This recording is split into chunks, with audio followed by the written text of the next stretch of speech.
I want to start by quickly thanking my peers for allowing me this opportunity to speak on their behalf, my teachers for their wisdom and guidance, and finally, both my parents for making me the person I am today.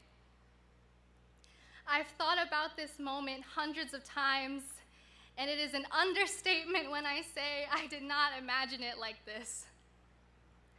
I imagined it like any other graduating class, looking at friends who spent 4 years growing and changing and finding themselves among the chaos that is teenage adolescence. My dad always told me that tomorrow is the first day of the rest of your life.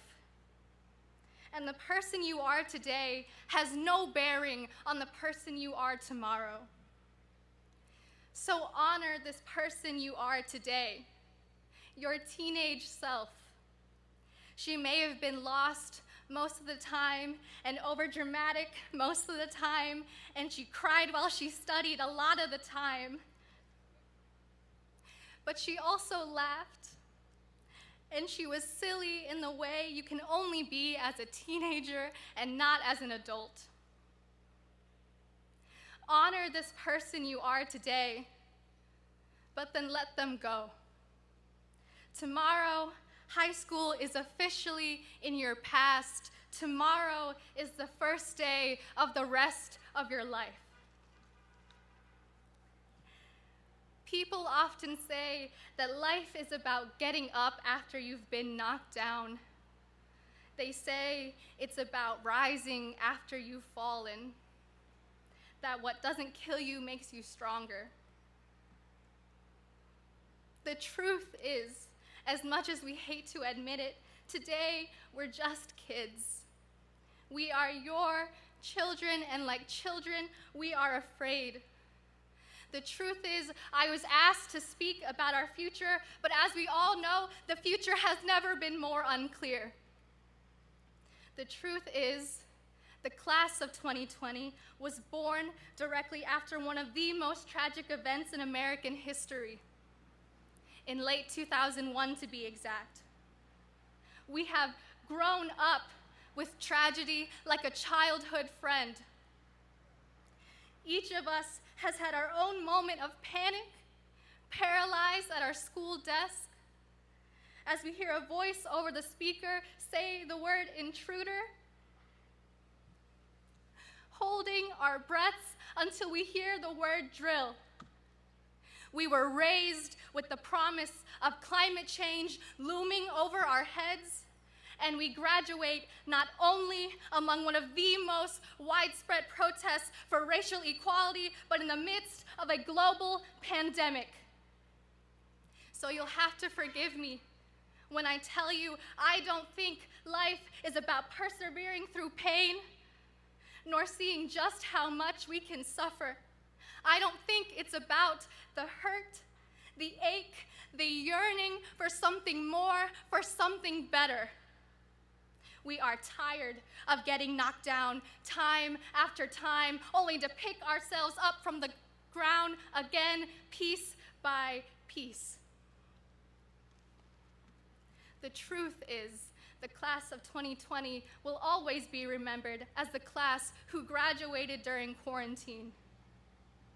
We will not be defined by the moments we spent together, but the distance we spent apart.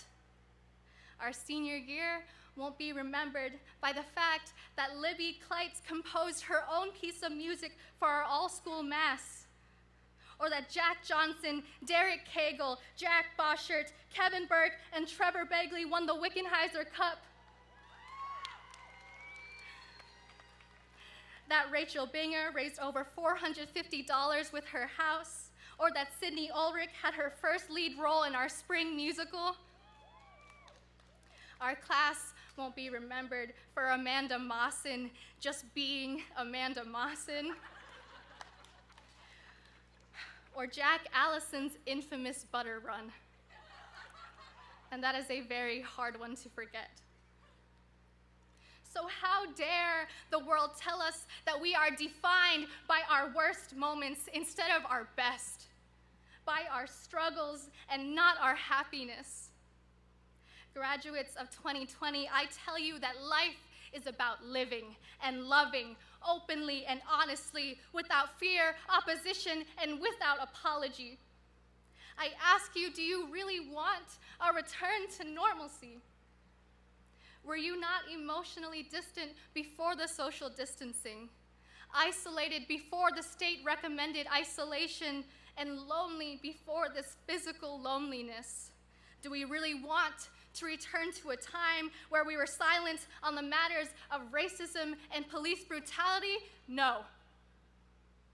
After graduation, it is no time for looking back, but for moving forward toward a future of connection, vulnerability, equality, and a life defined by the intricate human relationships that we have with each other. Graduating classes in years past had felt that the world rested on their shoulders, but I assure you, they have never felt a weight like ours. So you can mark my words and hear it in my voice, that the class of 2020 will be the generation that changes the world.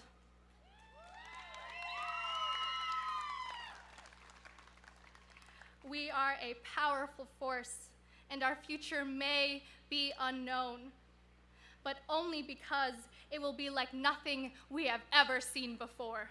Class of 2020, here's to making history. Thank you.